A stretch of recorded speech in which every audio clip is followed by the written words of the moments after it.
ഇന്നത്തെ എൻ്റെ ഒരു പ്രശ്നം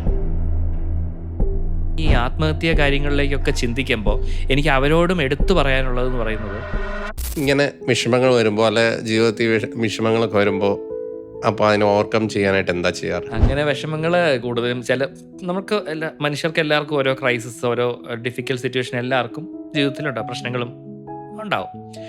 അപ്പോൾ അത്തരത്തിൽ ഓരോ ചില പ്രശ്നങ്ങളൊക്കെ ഉണ്ടായിരുന്ന സമയത്ത് എൻ്റെ ആദ്യമായിട്ട് എനിക്ക് സ്വയം തോന്നിയത് മധുരം കഴിക്കണം, അല്ലെ കുറച്ച് ഭക്ഷണം കഴിക്കണം. നേരത്തെ അങ്ങോട്ട് വെച്ചിട്ട് കുറേ ഭക്ഷണങ്ങൾ ഇങ്ങനെ നിരത്തി വെച്ചിട്ട് എല്ലാം നോക്കി കൊള്ളാം എന്നിട്ട് കഴിക്കാൻ തുടങ്ങി. ഇപ്പം ഇന്നത്തെ എൻ്റെ ഒരു പ്രശ്നം, അത് വലിയ കാര്യമാട്ടോ. പലരും ഈ ആത്മഹത്യാ കാര്യങ്ങളിലേക്കൊക്കെ ചിന്തിക്കുമ്പോൾ എനിക്ക് അവരോടും എടുത്തു പറയാനുള്ളതെന്ന് പറയുന്നത്, ഇന്നത്തെ ഈ മൊമെൻറ്റിലെ എൻ്റെ ഒരു പ്രശ്നം, ഈ മൊമെൻറ്റ് കഴിഞ്ഞാൽ എന്താ പറയുക, അടുത്ത ദിവസമായി കഴിഞ്ഞാൽ അല്ലെങ്കിൽ ഒരു കുറച്ച് മണിക്കൂർ കഴിഞ്ഞാൽ തന്നെ നമ്മൾ ഇതിനെപ്പറ്റി ആലോചിക്കുമ്പം നമുക്ക് ചിരി വരും. കാരണം അതൊരു പ്രശ്നമല്ലാതിരിക്കും. ഇതിന് വലിയ പ്രശ്നം വരുമെന്നല്ല, അതും വരും, അതും വരാം.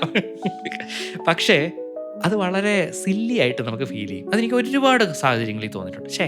ഇതിനൊക്കെ എന്തിനായിരുന്നു ഞാൻ അന്ന് വിഷമിച്ചിരുന്നത് എന്ന് തോന്നിയിട്ടുണ്ട്. കാരണം അതിനെ എങ്ങനെ ടാക്കിൾ ചെയ്യും, ഡീൽ ചെയ്യും എന്നുള്ളത് മാത്രം. അതിനെയും നമ്മൾ അതിജീവിക്കണം. പ്രശ്നങ്ങളുണ്ടാകും ജീവിതത്തിൽ, പല പ്രശ്നങ്ങളുണ്ടാകും. ഇതെല്ലാം നമ്മൾ ഡീൽ ചെയ്യുക എന്നുള്ളതാണ്. നമ്മൾ എങ്ങനെ ഡീൽ ചെയ്യുന്നു വെച്ചാൽ കംപ്ലീറ്റ്ലി ഫുൾ സ്റ്റോപ്പ് ഇട്ടിട്ട് ജീവിതത്തിൽ നിന്ന് ഇറങ്ങി പോവുക എന്നുള്ളതല്ല. അതും കടന്ന് പറഞ്ഞല്ലോ, nothing is permanent in life. ഒന്നും പെർമനൻ്റ് അല്ല, ശാശ്വതമല്ല. എല്ലാം അങ്ങനെ പറഞ്ഞല്ലോ, നമ്മളതങ്ങനെ മാറും.